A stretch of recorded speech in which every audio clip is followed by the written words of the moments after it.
आज बात करते हैं पश्चिम बंगाल के मेदिनीपुर की एक ऐसी सच्ची घटना की जो रोंगटे खड़े कर देती है। ये कहानी एक परिवार की है जिसके साथ 3 साल तक कुछ ऐसा हुआ जिसने उनकी पूरी जिंदगी बदल कर रख दी। सोचिए, ये शब्द उसी परिवार के एक सदस्य के हैं। ये कहानी है 1995 से 1997 के बीच की और इसकी शुरुआत होती है दीप नाम के एक शख्स से। और कहानी की जड़ है दीप का कट्टर अविश्वास। मतलब वो इन सब चीज़ों को बिल्कुल नहीं मानता था और यही अविश्वास आगे चलकर सब कुछ तबाह करने वाला था। तो हुआ यूं कि दीप को अपने जॉइंट फैमिली से अलग होकर अपना घर बनाना था। उसने एक जमीन चुनी, एक बिल्कुल सुनसान धान का खेत। अब घरवाले मना करते रहे, लेकिन दीप ने किसी की नहीं सुनी और वहीं घर बनाने का फैसला कर लिया। अच्छा, अब जरा इस जगह के नक्शे को ध्यान से देखिए, क्योंकि पूरी कहानी का राज ना इसी में छिपा है। घर कहाँ बना, उसके पश्चिम में एक पुराना तालाब था, पास में ही करीब 800 मीटर दूर एक शमशान भी था। ये सारी छोटी छोटी बातें आगे चलकर बहुत ज्यादा मायने रखने वाली हैं। तो जैसा कि मैंने बताया, दीप तो उन चीज़ों में विश्वास करता नहीं था, लेकिन घर वाले और पत्नी के जोर देने पर आखिरकार उसने भूमि पूजन के लिए एक पंडित जी को बुला ही लिया। और पंडित जी के आते ही उन्हें फौरन एहसास हो गया कि इस जमीन में कुछ तो बहुत गड़बड़ है। पंडित जी ने जो कहा वो बहुत अजीब था, लेकिन बहुत जरूरी भी। उन्होंने साफ साफ चेतावनी दी कि घर का जो पश्चिमी हिस्सा है, वहां जो जगह छोड़ी गई है, वो किसी का रास्ता है। अब ये किसका रास्ता था, ये उन्होंने नहीं बताया। अब दीप ठहरा पक्का नास्तिक। उसे लगा ये पंडित जी तो बस पैसे ऐंठने के लिए डरा रहे हैं। उसने सोचा, घर तोड़कर दोबारा बनाने में कितना खर्चा आएगा, भूत प्रेत तो होते ही नहीं है। और बस उसने पंडित जी की बात को पूरी तरह से नजरअंदाज कर दिया और यहीं से उस घर पर भयानक घटनाओं का साया मंडराने लगा। तो बात आगे बढ़ती है। दीप ने पंडित जी की चेतावनी को हवा में उड़ा दिया और कंस्ट्रक्शन का काम जारी रखा। और कमाल की बात देखिए, उसने सबसे ज्यादा ध्यान उसी पश्चिमी हिस्से पर दिया जिसके लिए उसे साफ मना किया गया था। अब यहां से अजीब चीजें होनी शुरू हुई। जो नई नई पश्चिमी दीवार बनी वो रातों रात गिर गई। दीप ने दोबारा बनवाई तो बीच में दरार आ गई। ऐसा 1-2 बार नहीं, 3-4 बार हुआ। आखिरकार उसने दीवार को थोड़ा पूर्व की तरफ खिसका दिया। दरार तो तब भी आई, पर जैसे तैसे उसने कमरा पूरा करवा लिया। उसे लगा कि शायद मिट्टी कमजोर होगी, पर असल में ये तो बस एक शुरुआत थी। जब घर पूरा हो गया तो गृह प्रवेश के लिए उन्हीं पंडित जी को फिर बुलाया गया। वो आए तो, लेकिन बहुत नाराज थे। उन्होंने एक रक्षा यंत्र वहां लगाया और एक आखिरी और बहुत ही सख्त चेतावनी दी। उन्होंने कहा कि उस दीवार और पश्चिम के बीच कोई भी चीज नहीं आनी चाहिए। वो रास्ता बिल्कुल बिल्कुल साफ रहना चाहिए। अब इसके बाद करीब 6 महीने तक सब कुछ ठीक ठाक रहा। परिवार शांति से रह रहा था। फिर एक दिन दीप ने गलती कर दी। उसने धान की कटाई के बाद 2 बड़ी बड़ी गठरियां उठाईं और ठीक उसी पश्चिमी दीवार के सहारे रख दी जिसके लिए उसे साफ मना किया गया था।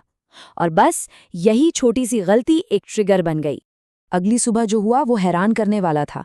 धान की वो गठरियां सुलग रही थीं, उनमें से धुआं निकल रहा था और जब उन्हें छुआ गया तो वो सीधे राख में बदल गईं।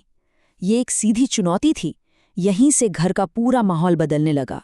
एक अजीब सी ठंडक, एक नेगेटिविटी घर में फैल गई। फिर एक रात दीप को उसी पश्चिमी दीवार के पास किसी के चलने की आवाज सुनाई दी। अब वो ठहरा जिद्दी तो जांच करने के लिए खिड़की के पास ही सो गया। आधी रात को करीब 12:15 बजे कमरे का तापमान अचानक बहुत ज्यादा गिर गया और उसने देखा एक बूढ़ी औरत खिड़की के पास से गुजर रही थी, पूरी तरह भीगी हुई साड़ी में, और उसके शरीर से मछली की तेज बदबू आ रही थी। कुछ रातों बाद वो औरत फिर दिखी, लेकिन इस बार वो रुकी, घूमी और अपनी डरावनी आंखों से सीधा दीप को घूरने लगी। उस रात के बाद दीप को बहुत तेज बुखार चढ़ गया। अब परिवार बहुत डर गया था। उन्होंने किसी और जानकार को बुलाया, जिससे कुछ वक्त के लिए तो शांति हो गई, लेकिन ये शांति एक बड़े तूफान से पहले की शांति थी, क्योंकि इसके बाद जो हुआ वो बहुत ही दर्दनाक और भयानक था। असल में उस जानकार ने परिवार को एक पवित्र धागा दिया था जो उनकी रक्षा कर रहा था। लेकिन फिर एक बहुत बड़ी त्रासदी हुई। उनके बेटे की तालाब में डूबकर मौत हो गई और हिंदू रीति रिवाजों के अनुसार शोक के 13 दिनों के लिए उन्हें वो रक्षा धागा उतारना पड़ा। अब सोचिए, परिवार पूरी तरह से असुरक्षित था और शायद वो बुरी शक्ति इसी एक मौके का इंतजार कर रही थी। बेटे की मौत के बाद शोक का तीसरा दिन था। रात का समय। अचानक दीप की बेटी जोर जोर से चिल्लाने लगी, मैं उसे अपने साथ ले जाऊंगी, मैं उसे अपने साथ ले जाऊंगी। उसके शरीर पर किसी और चीज का कब्जा हो चुका था। और फिर जो हुआ वो किसी बुरे सपने जैसा था। उसका शरीर पूरी तरह से पीछे की तरफ मुड़ गया, इतनी बुरी तरह कि उसका सिर जमीन से लग गया और उसकी आंखें घर के मेन गेट को घूर रही थीं। उसी उल्टी हालत में वो दौड़ने लगी। परिवार वाले बस दहशत में देखते रह गए।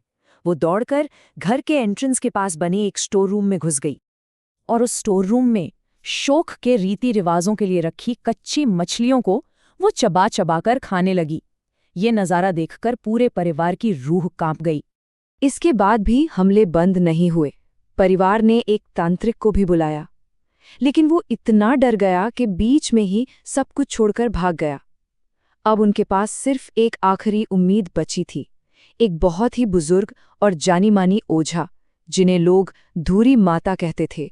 जैसे ही धूरी माता ने दीप को देखा, उन्होंने सीधे कहा, तुम्हारी एक गलती ने तुम्हारा पूरा परिवार तबाह कर दिया है, और जो थोड़ा बहुत बचा है वो भी तबाह हो जाएगा। उन्हें देखते ही सब कुछ समझ आ गया था। वो जानती थीं कि असल में हुआ क्या है। और आखिरकार सालों बाद परिवार को इस पूरी पहेली का जवाब मिला। धूरी माता ने बताया कि घर में जो शक्ति है वो एक जोखी है। जोखी, या जिसे जलचर भी कहते हैं, ये एक ऐसी आत्मा होती है जो पानी के किसी सोर्स जैसे तालाब से श्मशान घाट की तरफ सफर करती है। इसका एक तय रास्ता होता है। तो अब पूरी कहानी साफ हो रही थी। उस जमीन से जहां दीप ने घर बनाया था, उस जोखी का सदियों पुराना रास्ता था। दीप का घर ठीक उस रास्ते के बीच में आ गया, तो जोखी ने अपना रास्ता बदला और पश्चिम की तरफ से जाने लगी। लेकिन वहां दीप ने वो दीवार खड़ी कर दी थी, मतलब उसका रास्ता दोनों तरफ से बंद हो गया। और जब वो फंस गई तो वो गुस्से में आ गई और परिवार पर हमले करने लगी।